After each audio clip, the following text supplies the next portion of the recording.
2010 Economics Past Question number 25.6. An agreement among firms on price and segmentation is. Option A says cartel.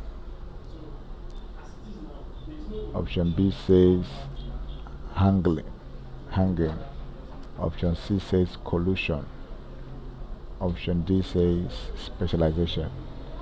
It's not collusion, it's not specialization, it's not handling, it is cartel, which is option A. Because a cartel is an association of manufacturers or suppliers with the purpose of maintaining prices at a high level and restricting competition.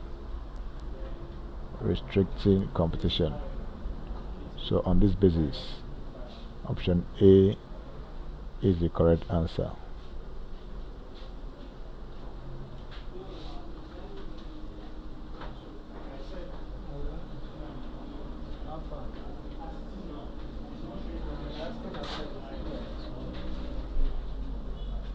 The correct answer. Thank you.